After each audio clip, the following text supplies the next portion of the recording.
Well, we're back again. Tom Miller with EXP Realty here with Jebb Rich with Fidelity Bank. And today we're going to talk about a couple of other government loans that we've touched on in some other videos, but want to give you a little bit more specific information about. Talk today about FHA loans and USDA loans. So, Jebb, why don't you give the quick rundown on those products and what people should think about if they're thinking about buying a home and using one of those? Sure. So starting with FHA loans, required is 3.5% of the purchase price down as a down payment.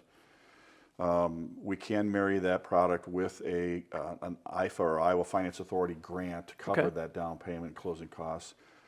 There are no restrictions as far as where that property can be located. It allows some more flexibility around maybe a lower credit score or a higher debt to income ratio. Okay. So it's a little bit more flexible product. And, you know, in this current environment with rates being a little bit higher, I'm assuming that may come into play a little bit more than it has the past few years. It can. Yeah. It is still a 30-year fixed rate product. Comparatively to the USDA, shifting gears a little bit, the USDA requires no money down.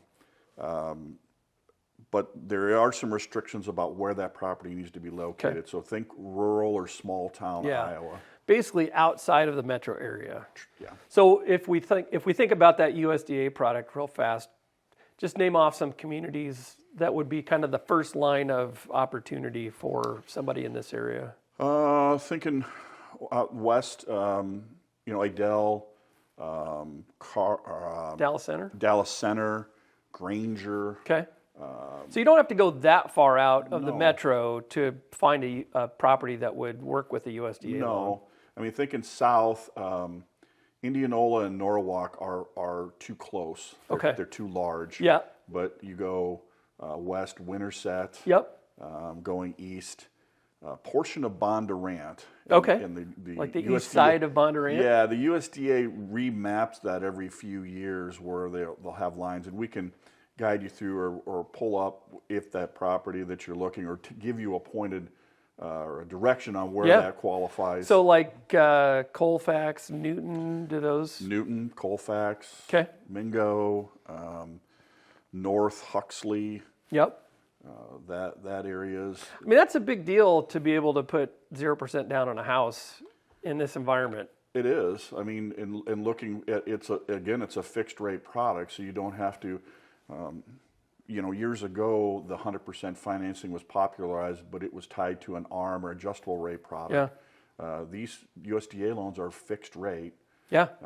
So if you think about that versus renting, how long's a lease usually? A year, maybe 2 years? Yeah. Are they going to adjust that rent up after that? At the end of that? Yeah. I would guess. There's probably a pretty good chance, right? Yeah. This is a situation where you could put nothing down on a home and have that payment locked in for 30 years. Yep. Yep. So you're locking in, up front it might cost you just a little bit more on a monthly basis, but that is locked in for 30 years basically.